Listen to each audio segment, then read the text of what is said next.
কখন স্বাধীন হবেন আপনি? কখন এই উম্মাহ স্বাধীন হবে? যখন আপনার আমার কথায় পশ্চিমারা উঠবে বসবে তখন। যখন আপনার আমার কথায় উঠবে আর বসবে তখন। যখন আপনার আমার কথায় এই পুরো কুফরি তাগুতি শক্তিটা উঠবে বসবে তখন বুঝবেন উম্মাহ স্বাধীন হয়েছে। স্বাধীনতা শুনছেন? বেলাল ইবনে রাবাহ স্বাধীন। যখন তাকে পিটানো হচ্ছে শেকল দিয়ে বেঁধে শেষরায় টানা হচ্ছে, বেলাল ইবনে রাবাহ সেদিন স্বাধীন ছিলেন, কারণ তিনি আল্লাহ ছাড়া কারো দাসত্ব করেন না। আবু জাহেলের নির্মম নির্যাতন, উমাইয়া বিন খালাফের নির্মম নির্যাতন বেলাল ইবনে রাবাহকে পরাধীন করতে পারে নাই। বেলাল স্বাধীন আঘাতের মধ্যে। সুমাইয়া স্বাধীন। সুমাইয়ার নাম শুনেছেন? আমাদের বোনরা তার নামই জানে না। ওরা জানে কি প্রোডাক্ট আসলো বাজারে, কোন পার্লারে গেলে কি পাওয়া যায়, কোথায় গেলে কি হয়, কোন মার্কেটে গেলে কি পাবো। মার্কেট ভর্তি মহিলা দিয়ে, ভর্তি মহিলা দিয়ে, গার্মেন্টসও তো ভর্তি মহিলা দিয়ে। পর্দা কতটুকু মেনটেন হয় সেটাও ভাবতে হবে। জব করতে দোষ নাই, জব করতে দোষ আছে, পর্দা কতটুকু ভাবতে হবে না? আমরা যে বস্তুবাদী এটা আমাদের রাস্তাগুলোই প্রমাণ করছে। আমরা আমাদের বাড়িঘরগুলো চকচকা করছি আর সরকারের রাস্তাগুলো ভেঙে ফেলতেছে। এখন ওই রাস্তাগুলো তৈরি করে দেওয়ার দায়িত্ব আমাদের। দায়িত্ব আমাদের না? অবশ্যই আমাদের। কেন? আমরা তো খেয়ানত করলাম, সরকারি মাল দড়িয়ামে ডাল, এরকম চিন্তা করলাম। ওইদিকে যেতে চাচ্ছি না। বোনরা শোনেন, ভাইরাও শোনেন, সুমাইয়া স্বাধীন। কখন স্বাধীন? যখন আবু জেহেল তাকে বলছে যে তুই এই জন্যই ইসলাম কবুল করেছিস যে মুহাম্মাদের সৌন্দর্য দেখে তুই তার প্রেমে পড়েছিস। নাউজুবিল্লাহ সাল্লাল্লাহু আলাইহি ওয়াসাল্লাম কি বলেছে বলেন? তুই মুহাম্মাদের সৌন্দর্য দেখেই মনে হয় তার প্রেমে পড়েছিস। নাউজুবিল্লাহ, আস্তাগফিরুল্লাহ। সুমাইয়া রাদিয়াল্লাহু আনহা তখন বাধা, হাত পা বাধা, হাত পা বের করার কোনো অপশন নাই, বাধা আছে। এক জটলা থুতু মুখে একত্রিত করে আবু জেহেলের মুখের উপর থু করে থুতু দিয়ে দিয়েছে। আর আপনারা তো জানেন যে একটা থুতুতে অনেক কিছু হয় না? একটা থুতুতে অনেক কিছু হয়। এক থুতুতে ইমানদার মুনাফিক আলাদা হয়ে যায়। এক থুতুতেই ইমানদার মুনাফিক আলাদা হয়ে যায়। সুমাইয়াও থুতু দিয়েছিল আবু জেহেলের মুখে। এবার আবু জেহেল কি করেছে শুনেন। আবু জেহেল, তার কাছে একটা বর্ষা ছিল, বর্ষা চেনা যায়, বর্ষা সামনে অংশ চোখা, এটা দিয়ে সুমাইয়া রাদিয়াল্লাহু আনহার লজ্জাস্থানে আঘাত করে তাকে শহীদ করে দিয়েছে। ব্যথা অনুভব করলেন না? আমি জানি করেন নাই, কারণ সুমাইয়া আপনার কেউ না। সুমাইয়া আপনার কেউ না। সুমাইয়া আমার বোন না, সুমাইয়া আমার স্ত্রী না, সুমাইয়া আমার মা না, সুমাইয়া আমার খালা ফুফু চাচি মেয়ে কেউ না। এই কারণে আমাদের আঘাত লাগে নাই। যদি আমাদের এই দেহটা যে অবশ, আমাদের উম্মার যে দেহটা যে অবশ, এটা তো বোঝা যায় চলমান বিশ্ব রাজনীতি দেখলেই। বিশ্বের যে কোনো জায়গায় মুসলিমরা আঘাত পাচ্ছে, মার খাচ্ছে, নির্যাতিত হচ্ছে। দোয়াও তো মুখ দিয়ে বেরো হয় না। তাদের স্মরণে একদিন কেউ রোজা রেখে একটু দোয়াও করে না, নামাজে একটু দোয়াও করে না, দুইটা কথাও বলে না, কোনো মানববন্ধনও নাই, কোনো প্রতিবাদও নাই, কিছুই নাই। মানে পুরো দেহটাই প্যারালাইজড, শেষ, অবশ অনুভূতি। আর প্রত্যেকটা বর্ডার এক একটা অনিকেত প্রান্তর, যেখানে অনুভূতিগুলোর ব্যবচ্ছেদ করা হয়েছে, ফিলিংসগুলোকে ব্যবচ্ছেদ করে ফেলে দেওয়া হয়েছে। ফিলিংস নাই। সুমাইয়ার কথা শুনে আমাদের লাগলো না, কারণ সুমাইয়া আমার মেয়ে না, আমার মেয়ে আয়েশা তো আর না, আমার মেয়ে মারিয়াম তো আর না, আমার ছেলে ওমর উসমান তো আর না। সুমাইয়া তখন স্বাধীন, যখন তাকে বর্ষায় শহীদ করা হলো, সে স্বাধীন, জান্নাতে চলে গেল। জুলাইবিস একজন সাহাবী ছিলেন, ছোটখাটো মানুষ, ইসলাম কবুল করে আসছেন। খায়বার যুদ্ধের দিন নবী সাল্লাল্লাহু আলাইহি ওয়াসাল্লাম তার হাতে তাকে তলোয়ার দিয়েছেন এবং তাকে যুদ্ধে মানে অগ্রগামী যে সৈনিকরা থাকে প্রথম কাতারের দিকে, সেখানে থাকার মানে চান্স দিয়েছেন। তাকে মানুষ বিয়ে করতে চাইতো না, কারণ তার চেহারা সুরত খুব একটা ভালো লাগে না, বংশ নিচু, মানুষের একটা থাকে না প্রেস্টিজ ইস্যু। তার মনে কষ্ট। নবী সাল্লাল্লাহু আলাইহি ওয়াসাল্লাম একদিন প্রস্তাব পাঠালেন তাকে চিঠি দিয়ে, যে তুমি এই চিঠিটা নিয়ে অমুক গোত্রে যাও, গিয়ে বলো যে আমি বলেছি তোমাকে যেন মেয়ে দেয়।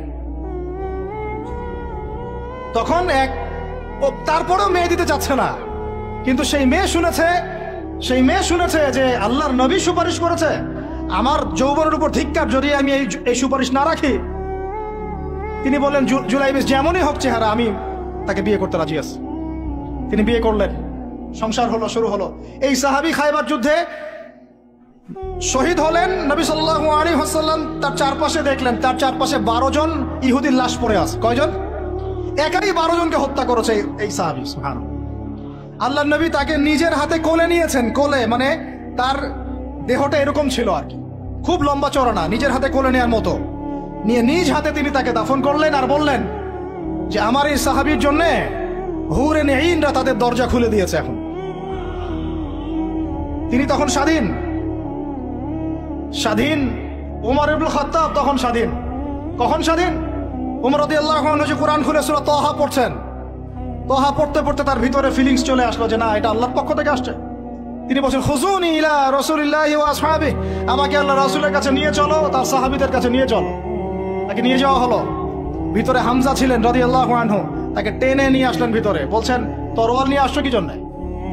হ্যাঁ, আলা তানতাহি হাত্তা ইয়াজআল আল্লাহু বিকা কারিয়া, ততক্ষণ পর্যন্ত কি তুমি ক্ষান্ত হবে না যতক্ষণ আল্লাহর গজব না আসছে তোমার উপরে? ওমর ইবনে খাত্তাব বলছেন ইয়া রাসূলুল্লাহ, হে আল্লাহর রাসূল, জিতুকা উমিনু বিল্লাহি ওয়া রাসূলিহি, আমি আপনার কাছে এসেছি আল্লাহ এবং আপনার প্রতি ঈমানদার হয়ে এসেছি। ওয়া বিমা জিতা বিহি মিন ইনদিল্লাহ, এবং আপনি আল্লাহর পক্ষ থেকে জানিয়ে এসেছেন এই কোরআনের প্রতি ঈমানদার হয়েই আমি আপনার কাছে এসেছি। আশহাদু আল্লা ইলাহা ইল্লাল্লাহ ওয়া আশহাদু আন্না মুহাম্মাদান আবদুহু ওয়া রাসূলুহু, কালিমা পড়লেন, মুসলিম হলেন, স্বাধীন হলেন। আগে পরাধীন ছিলেন। বুঝতে পারছেন না কথা? এরপরে তিনি সবার দরজায় গিয়ে নক করলেন। আবু জেহেলের বাসায় নক করে বলছেন হাল আলিমতা আন্নী কদ আসলামত, তুমি কি জানলা যে আমি ইসলাম কবুল করেছি? আবু জেহেল, তুমি কি জানলা, শুনলা যে আমি ইসলাম কবুল করেছি? আরেকজনের বাসায় যান, উমাইয়া বিন খালাফ, হাল আলিমতা আন্নী কদ আসলামত, তুমি কি জানলা আমি ইসলাম কবুল করেছি?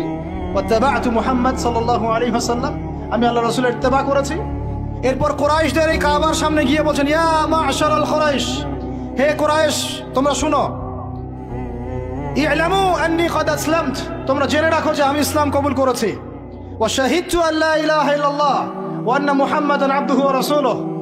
এবার কুরাইশরা গিয়ে তার উপর আক্রমণ শুরু করলো। 40 জন 50 জন গিয়ে তাকে জাপটে ধরতেছে। তিনি একাই লড়তেছেন সবার সাথে। একজন এসে পরামর্শ দিচ্ছেন, ওই যে আপনারা যারা হিকমতের দোহাই দিয়ে কাপুরুষতাকে আড়াল করতে চান তারা শুনেন ওয়াজটা ভালো করে। যারা হিকমতের দোহাই পেরে কাপুরুষতাকে আড়াল করতে চান তারা শুনেন। উনি এসে বলেছেন যে আফালা কুনতা কাতামত, তুমি কি ইসলাম কবুলের এই বিষয়টাকে গোপন রাখতে পারতা না? কি দরকার ছিল এভাবে প্রকাশ্যে বলার? কি দরকার ছিল এভাবে কাফেরদের সাথে একটা দ্বন্দ্বে জড়ানোর? শোনেন তারপরে তিনি কি বলছেন। তিনি বলছেন যে ওয়াল্লাহি, আল্লাহর কসম করে বলছি, লা উফাররিকান্না বাইনাল হাক্কি ওয়াল বাতিল কামা ফাররাকাল্লাহু বাইনাল লাইলি ওয়ান নাহার, আল্লাহু আকবার। তিনি বলছেন আল্লাহর কসম করে বলছি, আমি রাত এবং দিন আল্লাহ পাক যেভাবে আলাদা করে দেন এইরকম করে আমি সত্য আর মিথ্যা আলাদা করে দেব ইনশাআল্লাহ। আল্লাহু আকবার। এরপরে তার নাম হয়েছে আল ফারুক। কি নাম হয়েছে? ওমর এখন স্বাধীন। বলেন আমাকে, উম্মাহ স্বাধীন? উম্মাহ স্বাধীন? কিছু করতে গেলেই বলবে স্যাংশন দিয়ে দিব, কিছু বললে বলবে যে একদম টাকার মান কমাই দিব।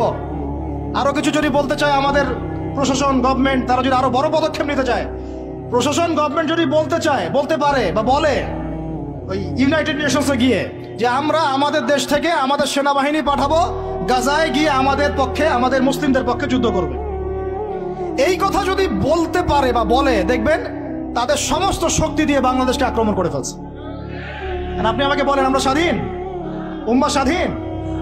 ওই তাগুতি শক্তির, বিশ্ব কুফরি শক্তির পরাজয় না হওয়া পর্যন্ত মুসলমানরা স্বাধীন না। আর ঈসা ইবনে মারিয়াম এই গাল গল্প করতে আসবেন না। তিনি মানুষকে খালি সুরসুরি মার্কা ওয়াজ করতে আসবেন না। তিনি আসবেন ওই গোড়ায় আঘাত করতে ইনশাআল্লাহ। আল মাহদি মানুষকে সুরসুরি মার্কা ওয়াজ করবেন না, খালি ফজিলত আর ফজিলত, এভাবে নয়। তিনি আসবেন দাওয়াতের মিশন নিয়ে, উম্মাহকে ঐক্যবদ্ধ করবেন, কুফারদের সাথে মুসলমানদের একদম সশস্ত্র যুদ্ধ হবে, তারপর এদের একটা একটা করে খুঁজে বের করে মারা হবে ইনশাআল্লাহ। আল্লাহর কসম করে বলতেছি, আমাদের একটা মুসলিম ভাইয়ের রক্ত বৃথা যাবে না, একজন শিশুর রক্ত বৃথা যাবে না ইনশাআল্লাহ।